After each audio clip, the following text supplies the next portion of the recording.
infrastructure. It's more than just roads and railways. It includes things like reservoirs, things like sewers, things like, schools, business units, hospitals, fire stations, police stations, even electricity. The national grid is part of infrastructure. It covers a wide range of things when you talk about infrastructure. And one of the things that the Tories have, well, ignored for the past 13 years is infrastructure, and very specifically in rural areas. You go to a lot of rural areas where, shall we say, NIMBYism, this is, of course, not in my backyard, as it's shortened to, where it's high. And there are some general people like, no, I do not want this built here. It should be built far away. How dare you even consider building a close thing so close to me?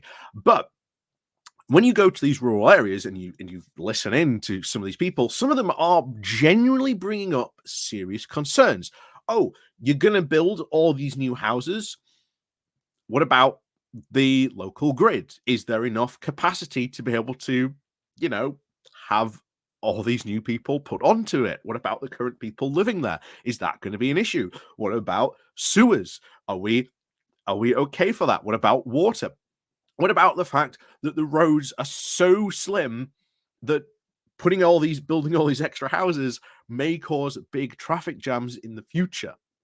So there are some legitimate reasons to why, and we have seen the Tories had to respond to this, and even the row breaking out in the Tory party that has been going on for quite a number of years, and once again, grown and grown and grown, because they have ignored infrastructure. And what are Labour doing now? Well, Labour are now in the process of going, well, hey, we're going to be in charge. So tell you what, rural people, we are going to make sure that we bring pylons into your area so that you've got more capacity on your local grids, so that you can do stuff, so that farmers have more access to electricity, so that businesses can expand in these areas, because they can't expand because, well, they're limited by the capacity of the national grid. And it isn't just things in like rural areas. If you looked at, I think it was last year's I'm pretty sure it was last year's Games Workshop report that they released. They talked about the fact that they wanted to expand on their current site and they couldn't, because there just wasn't enough capacity on the national grid for them to be able to expand their factory, to expand their current business unit where they were in Nottingham. So they had to build and get a massive warehouse sorted out, which led to a lot of interesting problems at that time. If you're a GW fan, I'm sure you know all about the problems that occurred. But yes, it is a big problem, infrastructure, and it is, of course, one of the Tories' own makings. And as we said, it's not just about things like that. Infrastructure encompasses a range of things. But today we're talking about the national grid, because guess what? Turns out there's a massive row breaking out in the Tory party over pylons. Again, an essential fixture of the national grid, and things that you have to build, because you have to be able to send power through those pylons to the places that need electricity. Where do these places need electricity? Mostly it's rural areas.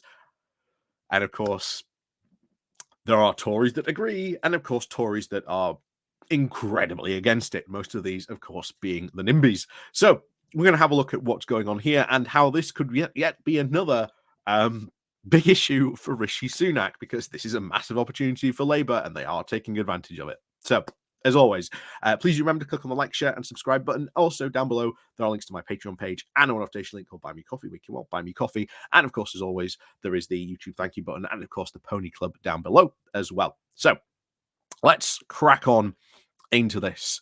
This comes from The Guardian with the title of Labour Vows to Rewire Britain as Pylon Plans Spark Row in the Tory Party. So, Labour is promising to, quote, rewire Britain, making its case to the UK's rural communities that it will connect farmers and businesses to the national grid at record-breaking speed. And this will be good. A lot of these businesses in these rural areas are actually wind turbines. And if you don't have the capability to, send your power out to the national grid more easily, well, what's the point of having wind turbines? And again, wind turbines, onshore wind turbines, are a massive boost that we should have had years ago. But of course, Cameron, well, threw those out and didn't commit to even building offshore wind farms either. Again, it's amazing just to go, well, because the Tories didn't do X, this is why we are in this situation now.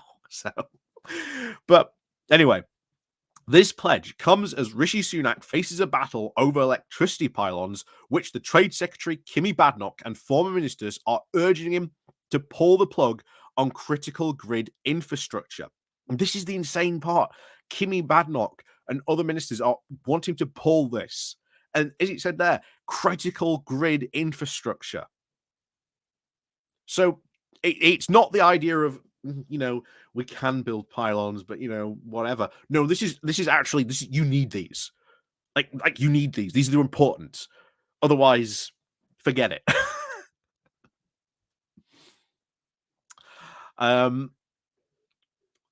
So Labour sources had this to say. They said that they were happy to fight on this issue after speaking to so many farmers and landowners who are stuck in the grid queue for years. Renewable energy companies have to wait up for a decade to be able to connect to the electricity grid. See what I was saying? If you are a renewable energy company, you might have been ready to go years, but you're still waiting to get onto the national grid. And we wonder why we have such problems with renewable energy in this country. Partly because it is the infrastructure sometimes that just is not there to be able to get the electricity from like the solar, the wind, wherever it's being generated from onto the national grids. Local farmers and businesses are stymied by the slow connection times, which are now the lengthiest in Europe. But there are also fears that a new Conservative Party internal row about these pylon plans will cause Sunak to go slow as he's aimed to speed up grid connectivity. A growing number of Tories have been raising concerns about pylons, amongst them the former Home Secretary Priti Patel, who has asked Parliament this week to see to why the national grid cannot build them in the sea. What? If you are living in a rural area which tends to be quite inland, it is pointless building these pylons in the sea because that's not where they need to be. She has demanded that ministers build an offshore grid and, quote, pull the plug on these awful pylons. Energy Minister Andrew Bowie responded that an offshore grid would be more expensive and result in higher bills for customers. And she said, but he is said to understand the frustration of her constituents. Patel is part of the Offshore Electricity Grid Task Force, a group of 14 MPs who are campaigning against pylons, and its members include Badenoch and the former Environmental Secretary, Thérèse Coffey. Yeah, this is stupid. Why are you having offshore pylons where that's only going to affect coastal communities? What these are affecting, most importantly, are rural communities that are inshore, that need those pylons, that need that connectivity. It's not rocket science, but apparently for some MPs, it's far more than just that. Badenoch has also caused for ministers to explore an offshore grid instead of an onshore pylons.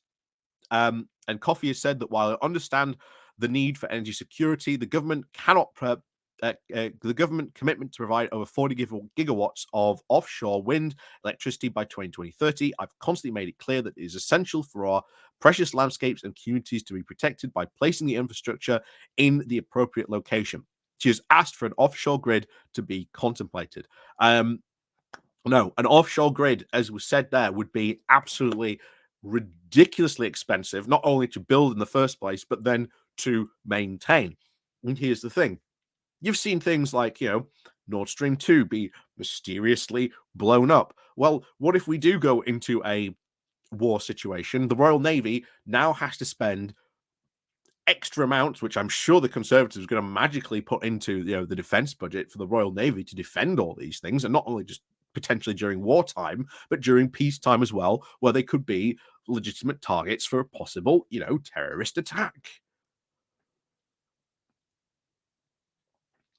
And bear in mind, it's technically the same for onshore pylons as well, but the cost is astronomically more. And of course, what happens when you need to maintain these offshore pylons?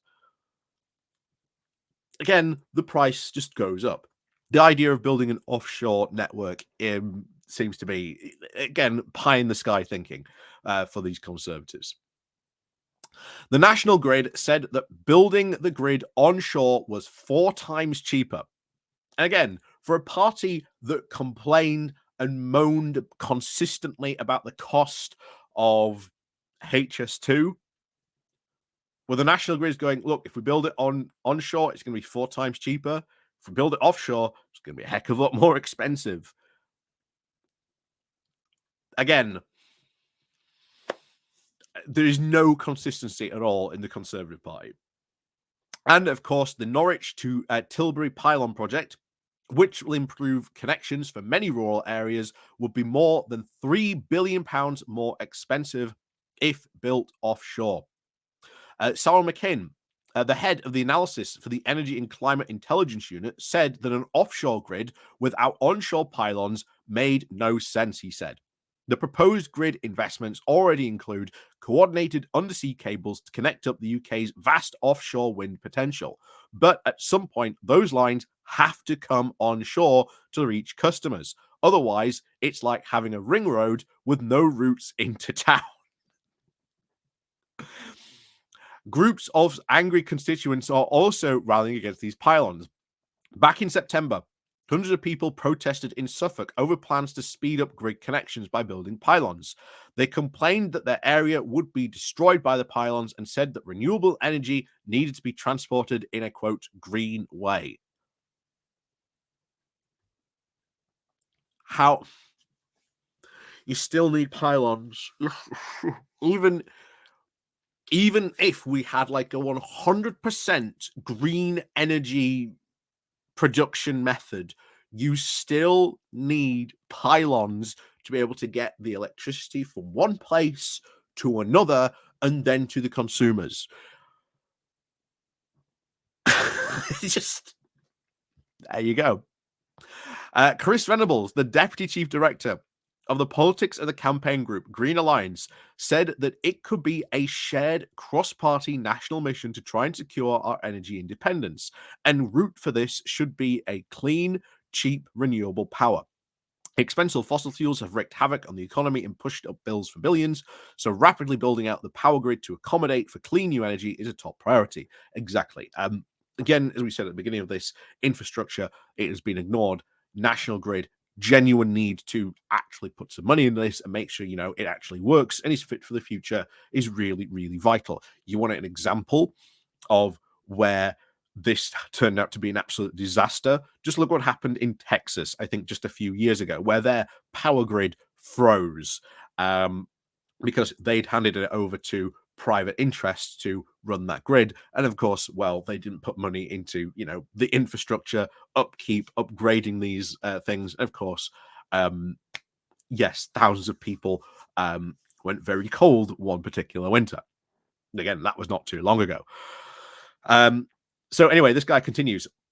He said, people have genuine concerns about democracy in the planning process, and communities must feel the benefit from the energy transition. But we cannot afford to slow down. It's politicians' job to broker these deals needed to move us forward, not grandstand with unworkable propositions. I love that. Because this guy is coming from a green alliance, and it's so hilarious to see him saying that when half the times it's like Tories turn around saying these green energy initiatives are just completely unworkable pie in the sky thinking. So good on him for calling them out on that. But he continues, until we move beyond the current impasse, millions of people will continue to face sky-high energy bills. The Department for Energy and Security and Net Zero spokesperson, wow, we've still got them on that. I thought they might have been banished to deep within the civil service somewhere, but no, we've still got them. We're driving forward the biggest reforms to our electricity grid since the 1950s, having the time it takes to build these networks, speeding up these grid connections, supporting thousands of jobs, reducing bills for the long term for millions of families. Households host critical infrastructure and could receive up to £1,000 off their electricity bills alongside the benefits for the local community in recognition for the role in delivering cheaper and cleaner energy to homes and businesses. Yeah, again, I agree. These things need to be built. If there is going to be an inconvenience, then, well, maybe you get a cheaper energy bill. Maybe you get, something in return for your community for doing this. But here's the thing: as I've said at the beginning, you still need pylons. The idea that we build an offshore pylon system is completely ridiculous. Because, as was said, eventually you need those connections, those pylons still need to come onshore. And someone will say, oh, well, why can't we build them underground? That just adds more and more to the expense. In this, when we do the Good Morning Walk, we walk near and under a pylon all the time. It's just a fact of life that you just need these things. You can't get around this fact. And the fact that you've got Priti Patel, Kemi Badenoch, and Thérèse Coffey in a think tank to try and improve the energy grid efficiency. Yeah, that's some think tank. That's some think tank indeed. But of course, or thick tank, maybe we'll say it. But yes, of course, as always, thank you very much, of course, for watching. And as always, leave your comments down below and let me know what you think of this pie in the sky thinking that this wonderful conservative think tanks come up with. So, as always, thank you very much for watching. And of course, as always, we'll see you all next time.